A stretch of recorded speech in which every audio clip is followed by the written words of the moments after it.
Perjanjian gencatan senjata Amerika dan Iran batal. Perang melawan Iran malah akhirnya nggak berujung itu. Semakin Iran diperangi, semakin Iran dilawan, semakin keras pula perlawanan Iran. Dalam 10 poin yang diajukan oleh Iran, yang disebut-sebut disepakati oleh Trump, itu termasuk Lebanon. Kesepakatan ini Iran meminta agar wilayah di kawasan di mana ada proksi dia di sana, seperti Lebanon, itu tidak boleh diserang oleh Amerika Serikat. Tapi ternyata malah gede itu serangan itu. Netanyahu menganggapnya kayak begini, kan itu kesepakatan Amerika sama Iran. Gue kagak. Visinya Netanyahu itu negara Israel Raya. Negara Israel Raya hanya bisa diwujudkan melalui perang, nggak akan ada melalui diplomasi. Sampai pasukan-pasukan cadangan Israel yang lagi dirawat karena gila PTSD dipaksa perang lagi. Gila, emang gila dia.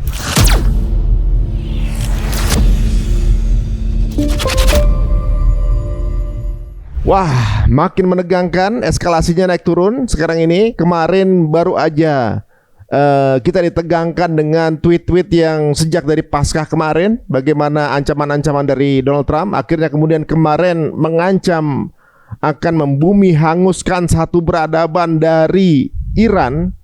Ini dunia lihat, tapi kenapa nggak dihukum nih orangnya? Maksudnya jelas-jelas ya akan menghabisi semuanya, dan warga Iran udah siap-siap. Ternyata 90 menit kalau nggak salah, 90 menit sebelum berakhirnya masa, Amerika mengokekan keinginan dari Iran, tapi katanya batal lagi. Oke, sekarang kita tanya sama Bang bicara. Assalamualaikum Bang. Waalaikumsalam warahmatullahi wabarakatuh. Baru kemarin kita ngomongin ini ternyata batal lagi. Ini gimana ya nih? Janji sama orang yang nggak bisa pegang janji ya, susah juga ya. Itu batalnya ini.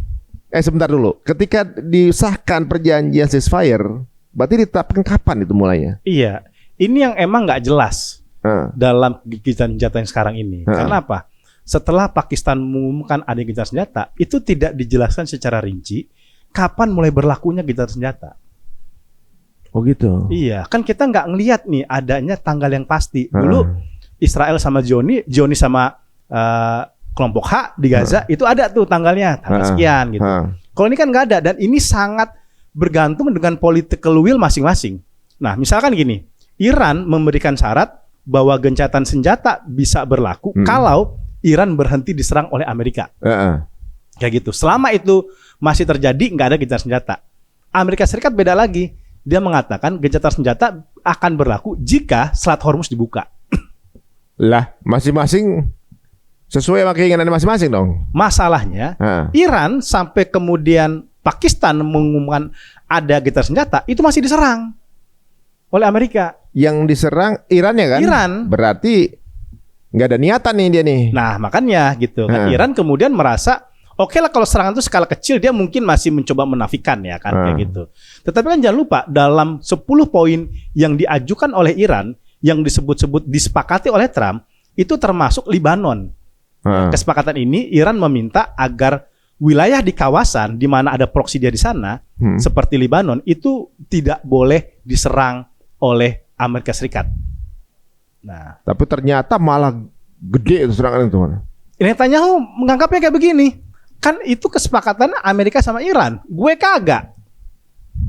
Emang bener gemes ya kita tuh kalau ngomongin soal orang yang satu ini nih. Ya, yang ngawalin perang tuh mereka berdua. Kira nggak ada kesepakatan, mereka dia dianggap apakah kecewa dia nggak dianggap. Gini, kesepakatan gencatan senjata Amerika sama Iran yang paling dirugikan Netanyahu. Ya kan dia ngerasa kalau dia udah nggak dianggap gitu. Bukan hanya nggak dianggap, perang itu berhenti. Dia nggak kepengen tuh perang berhenti. Dia nggak kepengen. Israel tuh punya doktrin namanya Clean Break Doctrine. Itu sejak 96, di mana perang itu menjadi tujuan utama Netanyahu untuk melumpuhkan wilayah Timur Tengah. Dia ngerasa di kepemimpinan dia dapat tuh Greater Israel gitu kali ya. Iya. Dia bisa nguasain tuh Timur Tengah. Visinya Netanyahu itu negara Israel Raya. Negara Israel Raya hanya bisa diwujudkan melalui perang, nggak akan ada melalui diplomasi. Emang dia selama dia hidup dia kepengen jadi pahlawannya Israel, jadi Timur Tengah tuh isinya cuma negara Israel doang. Parah nih orangnya. Gitu. Dia mungkin ngerasa ya ketika perjanjian dibuat, yang ada di situ Pakistan, bukan dia. Gak gitu. diajak ngobrol dia nih. Iya, benar. Ini celah yang dimanfaatkan sama Netanyahu. Dia merasa pertama dia tidak dilibatkan. Ini kan dia memang tidak dilibatkan nih sama Donald Trump. Kesepakatan ini. Dia hanya diberikan informasi itu pun secara mendadak. Yang kata media Israel itu membuat shock Netanyahu. Kaget ya dia. Wah, tiba-tiba ya kan, gue berhenti nih perang sama Iran. Gitu. Dia udah nggak dilibatkan, tidak diajak komunikasi, ya tiba-tiba disuruh diamprokin, dah lu terima. Netanyahu mikir dong. Pertama dia kecewa di situ sama Donald Trump. Yang kedua, wah ada celah nih yang bisa gue manfaatin. Nama gue nggak ada dalam 10 poinnya dari Iran. Kan ada itu yang apa namanya berhentinya perang di kawasan. Ini hanya untuk Amerika doang maksudnya. Pertanyaannya, yang merangi Lebanon Amerika apa Israel? Astaga. Kan Israel. Dia ngambil celah bolongan di situ tuh ya. Bukan Amerika. Perjanjiannya sama Amerika biar gak boleh ada lagi. Gak taunya dia anggap dia gak ikutan perjanjian itu. Iya kan gitu. Makanya kan Netanyahu kemudian dia menyepakati kesepakatan gencatan senjata Iran sama Amerika Serikat, tetapi kecuali Lebanon. Karena bahasanya Lebanon gue lagi nanggung nih. Gue udah masuk sangat panjang, gue udah merangin UNIFIL, udah merangin Hizbullah, tiba-tiba gue disuruh berhenti. Oh, kayak gitu. Dia kan sedang. Dia udah hampir dapat ini. Ya udah hampir dapat. Ya walaupun perlawanan dari Hizbullah sangat kuat. Itu kan Netanyahu sampai marah kepada jenderalnya Israel yang mengatakan ternyata Hizbullah masih punya kemampuan melawan kita. Kan dia marahin itu di sidang kabinetnya Netanyahu Israel. Dia marahin jenderal Israel itu. Anda jangan bicara seperti itu. Kayak gitu. Nah ini kan Netanyahu itu terusik ya bahwa ternyata perlawanan dari kelompok Hizbullah itu masih sangat kuat. Makanya kan dia sekarang sampai pasukan-pasukan cadangan Israel yang lagi dirawat karena gila PTSD dipaksa perang lagi. Gila, emang gila dia.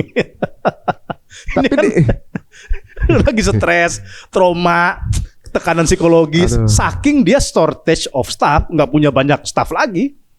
Kan udah babak belur di Gaza, perang sama Iran, perang sama kelompok H. Tiba-tiba sekarang perang lagi ke Lebanon Selatan gitu. Sampai tuh yang lagi di kasur begini, bangun-bangun lu. Saya lagi stres Pak, kagak ada urusan. Ya kita kekurangan staff gitu. Jadi kelihatan sekarang sebenarnya komunikasi antara Netanyahu dan juga Trump ini udah nggak seperti dulu ya kali ya. Iya. Kayaknya ya, soalnya sejak yang kabar dia waktu kabarkan kena misil itu, apa sekarang nggak pernah ketemu nih. Lah kalau tiba-tiba ada perjanjian gini dia kaget, berarti kan nggak dikasih tahu dong. Nggak dikasih tahu. Iya. Berarti kan nggak diinfo dia kalau kayak gitu kan. Gitu.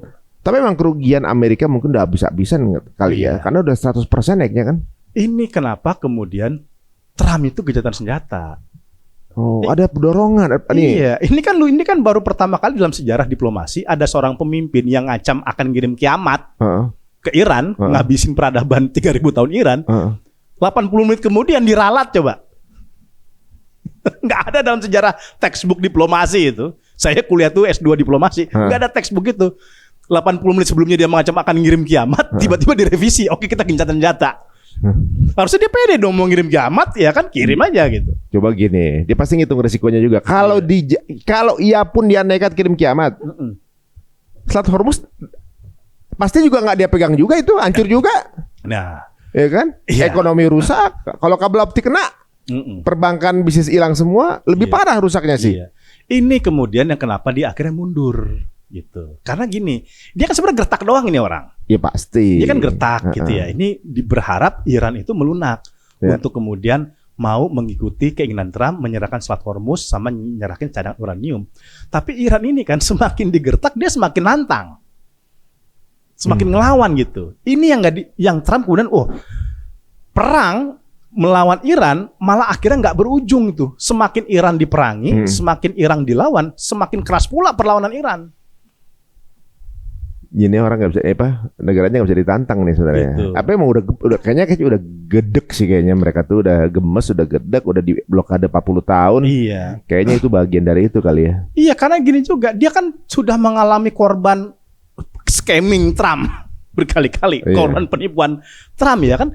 Ada nuansa kebatinan di pemerintahan Iran yang saat ini itu Trump ini udah gencatan senjata aja, Iran pasti juga nggak akan percaya sama Trump. Udah ngomong kan kalau salah. Iya. Mustafa udah bilang bahwa gencatan senjata pun bukan akhir dari peperangan kan? Iya, dia bilang kan gencatan senjata ini oke, kita terima, tapi kita masih megang pelatuk, kata Iran.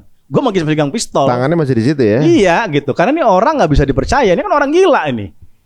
Gitu. Tapi secara personal memang mereka sakit hati orang pemimpinnya dihabisin, Iya. ya kan? Maksudnya ya biar gimana pun juga pasti ada perasaan mau dendam itu juga kan. Iya. Tapi memang Trump ini banget ya, apa namanya? Ketika dia meng-cancel untuk mengkiamatkan itu bukan alasan kemanusiaan, alasan ekonomi. Iya. Dia takut tambah rugi kan? Cuma itu doang kan? Bukan karena takut orang banyak yang meninggal enggak kan? Iya, Takutnya takut rugi kan? Takut malah tambah boncos. Parah nih bahasa orang kayak emang. Ya Trump kan bagaimana pengusaha, dia kalkulasinya itu bukan kemanusiaan. Iya, iya. Kalkulasinya pasti bisnis, ekonomi, apa yang gua dapetin dan apa kerugian yang akan ada diri gua. Itu kemudian dia akhirnya oke lah kita gencatan. Gua kira nih takut nih, dia malah ngelawan gua kayak gitu. Itu akhirnya Trump menerima. Tapi kan ini orang juga ya bodoh cuma licik gitu. Dia sengaja bikin oke saya nerima gencatan senjata ya. Tapi itu kita tahu itu bukan benar-benar maksudnya Trump. Kayak buying time ya. Iya, bahkan juga pakai bahasa yang ambigu kan. Nah, Gitu. Dalam diplomasi itu ada istilah tuh ambiguities ya. Jadi sengaja dibikin kabur kesepakatan itu. Ya, ketika kemudian udah disepakati, dia punya penafsiran ulang. Kan begitu tuh sekarang terjadi. tapi yang rugi dia lah kan Hormuz tertutup. Kecuali kalau dibuka gitu kan nggak dibuka juga. Iya, bahkan sekarang Iran tuh minta upeti kan dari Hormuz yang belum pernah terjadi sebelumnya. 2 juta katanya. 2 juta separuh buat Oman. Parah. Makanya kan Sama di dalam mahal. negeri itu kan dibully Trump itu. Dulu sebelum lu nggak merangi Iran, itu dunia internasional tuh bebas masuk Hormuz tanpa upeti, tanpa harus bayar. Sekarang gara-gara serangan Amerika Serikat, kita harus bayar. Dan salah satu poinnya dia harus ganti kerusakan yang dia rusak kan. Gitu, iya betul kayak gitu. Kan jadinya kan kita Hormuz itu kan supplier internasional yang tidak boleh ada keuangan. Gitu. Dan ini kan akhirnya bebannya bukan hanya kepada Trump, kepada semua negara. Wah, diomelin banyak negara itu ya.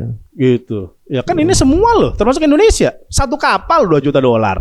Berarti 20 miliar. Iya. Ngeri ini. $1 juta itu. Dia pengen Hormuz, pengen uranium. Bayangin guys, uranium itu 1 gramnya aja itu 10.000 kilonya batu bara. Makanya mereka nih emang pengen nguasain dunia aja ini si tua ini. Bayangin nih, Timur Tengah isinya 2 orang-orang sakit jiwa. Ya kan dia satu begitu tadi. Iya. Netanyahu ya satu udah tuan Truman udah tua. Kayaknya ngilangin nyawa 1 orang tuh udah biasa banget ya. Iya. Yang kan 1 orang, ratusan juga nggak apa-apa bagi dia. Yang penting nggak rugi kan gitu kan. Iya. Jutaan nggak perlu nggak masalah. Begitu. Nggak masalah, yang penting dia nggak rugi.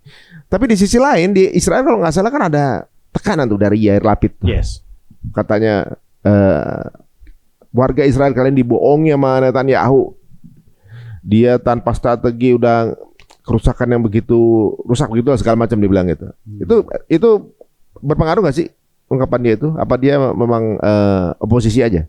Iya dia oposisi aja. Oke. Kayak gitu ya. Dan masalahnya kan oposisi nggak kuat di Israel itu. Oh. Yair Lapid mau ngomong apapun nggak akan mengubah status kekuatannya Netanyahu sekarang. Karena sekarang Netanyahu itu bisa dibilang itu kembali bisa mengkonsolidasikan orang-orang yang tadi kontra sama dia dengan menjual isu serangan Iran ini bisa kemudian mensolidkan kembali di dalam Israel itu untuk kembali loyal sama Netanyahu. Tapi kan warga juga banyak yang marah sekarang sama Netanyahu. Banyak Jadi yang marah. rusak kan sekarang. Betul, yang marah banyak gitu. Tetapi sekarang masalah Israel sekarang mencoba dipelintirkan oleh Netanyahu yaitu musuh bersama yaitu Iran. Tapi kan akibat dari dia itu 60.000 bisnis usaha di Israel tutup. Iya gitu. Dan progres ekonominya 0 gitu. Masa nggak marah orang situ? Marah sama Netanyahu. Cuman selama dia masih mendapatkan dukungan parlemen, masih dapat dukungan dari para orang-orang sayap kanan. Ini pemimpin dunia lagi pada begini semua nih.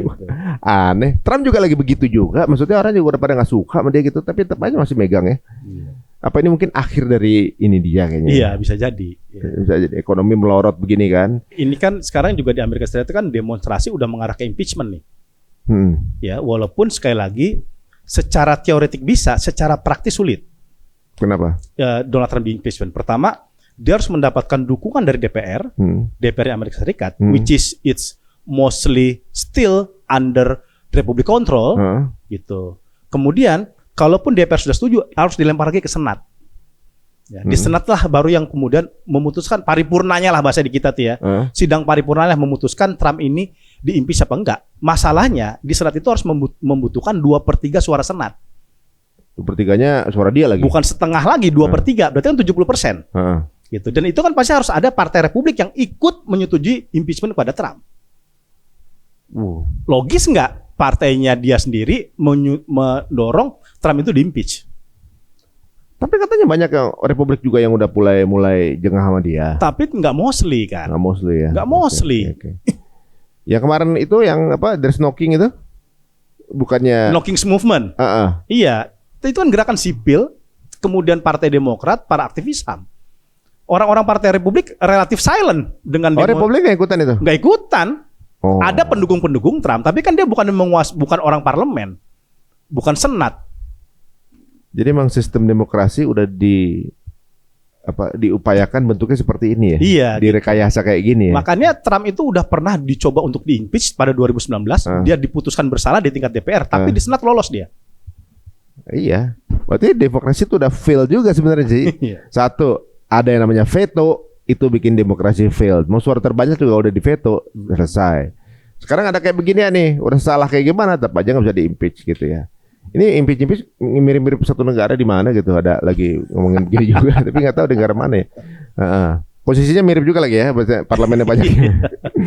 Oke, kemarin ngomongin impeach nih, saya dengar Rusia dan Cina akhirnya bersuara mengenai impeach.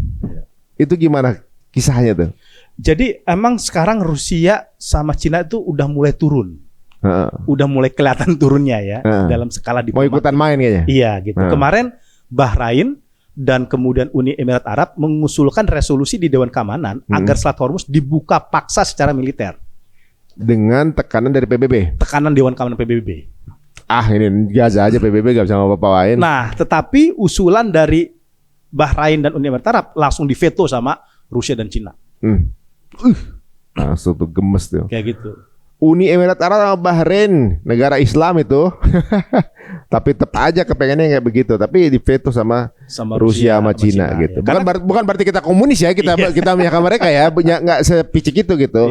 Tapi tindakan mereka tuh benar-benar adil lah gitu. Iya, karena Rusia sama Cina bilang resolusi ini tidak imbang. Dia hanya meminta Selat Hormuz dibuka tanpa meminta Amerika Serikat menghentikan agresinya ke Iran. Ya nggak adil. Nah itu yang tidak adil, gitu. Dan kemudian kan saya yakin ini sekarang gencatan senjata pun yang diusulkan Pakistan itu otaknya Cina. Saya dengar Iran tadinya nggak terlalu percaya Pakistan. Iya. Kan gitu. Pakistan masih ada aliansi sama Amerika gitu. Dan Pakistan itu juga punya kedekatan dengan Cina. Cuman kalau Cina yang turun sebagai mediator kan Amerika nggak percaya. Nah, saya dengar gara-gara Cina juga ikut ada apa namanya, dorong juga itu. Baru percaya itu Iran. Iya, kayak gitu. Ini yang kemudian akhirnya membuat Iran itu luluh mau menerima gencatan senjata. Gak ada Cinanya juga kan. Ada Cinanya. Karena gini, Pakistan itu bukan negara yang kuat, Bos, di kawasan. Dia nggak punya pengalaman mediasi konflik yang seperti Qatar, Turki gitu ya. Ada, cuman tidak sekuat seperti Qatar dan Turki. Tapi kok tiba-tiba dia muncul, gitu. Dan Pakistan selama ini sudah melakukan komunikasi dengan Cina. Ketika ada 4 negara berkumpul, Turki, kemudian Mesir, Saudi, dan Pakistan di Islamabad ya 2 pekan lalu, itu hasil kesepakatan untuk mendorong gencatan senjata itu dilaporkannya ke Wangi, ke Menlu Cina. Kita udah bisa menebak bahwa ini ternyata ada permainan Cina di belakangnya. Makanya itu saya lihat Iran itu mau menerima tawaran kesepakatan gencatan senjata dari Donald Trump, Donald Bebek orang sekarang, kayak gitu ya. Ini pasti ada permainan Cina di belakang dia. Dan Iran pasti sangat confidence melawan Amerika Serikat. Nggak mungkin tanpa ada dorongan dari Cina dan Rusia. Walaupun dia nggak ngirim troops, tapi dia ngirim AI. Ini yang paling penting. Atau mungkin kita nggak tahu dia sebenarnya mengirim sesuatu yang jauh lebih besar, kan rahasia juga. Iya, ya rudal-rudal itu selama ini kan banyak informasi ya dipasok oleh Cina. Tapi kan ini nggak mungkin kemudian dideklar atau dilakukan dengan jalur resmi. Dan Cina juga ngerasa bahwa dia negara mereka punya tameng. Ya kan jadi proksinya Cina nih jatuhnya. Iran kan.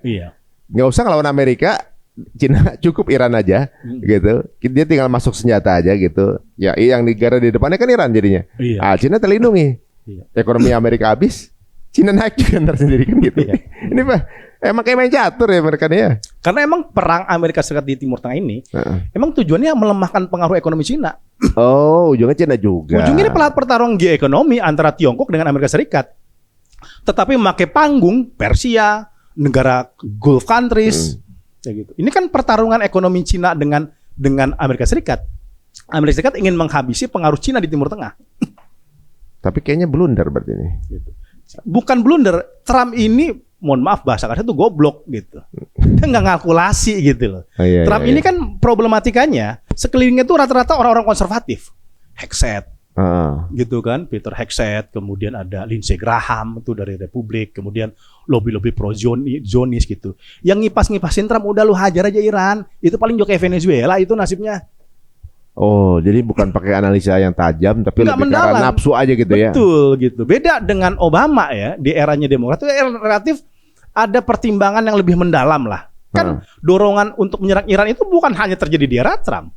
Bahkan dari eranya Obama itu udah mulai didorong perang melawan Iran. Tetapi kan Obama itu nggak berpikir apa benar Iran tuh punya senjata nuklir. Udahlah kita negosiasi perundingan damai aja. Kan terbentuk kan JCPOA nanti 2015 tuh. Ya kan itu di eranya Obama, dia lebih mendorong diskusi-diskusi yang lebih menekankan kepada diplomasi dan negosiasi, bukan kekerasan. Baru kemudian ketika Trump itu berkuasa menjadi presiden, dibatalkan kan perundingan damai itu. Dan kipasan itu terjadi di 2005, 2006 untuk pertama kalinya Amerika Serikat melakukan serangan kepada Teheran. Berarti tergantung orang-orang pembisiknya berarti ini ya? Iya, makanya ini kan perang yang tidak dipikirkan oleh Trump bahwa ini akan menjadi panjang. Mungkin dipikir karena ya gaya apa namanya ideologinya Iran ini kan menganut imam itu kan supreme leader, ya udah kayak nabi gitu lah ya. Iya. Kalau dieksekusi gitu, di take down, otomatis nggak ada leader nih. Iya. Dipikir akan begitu awalnya. Betul, akan kayak gitu. Itu namanya dekapitasi. Itu motong kepalanya agar buntutnya bisa kita pegang.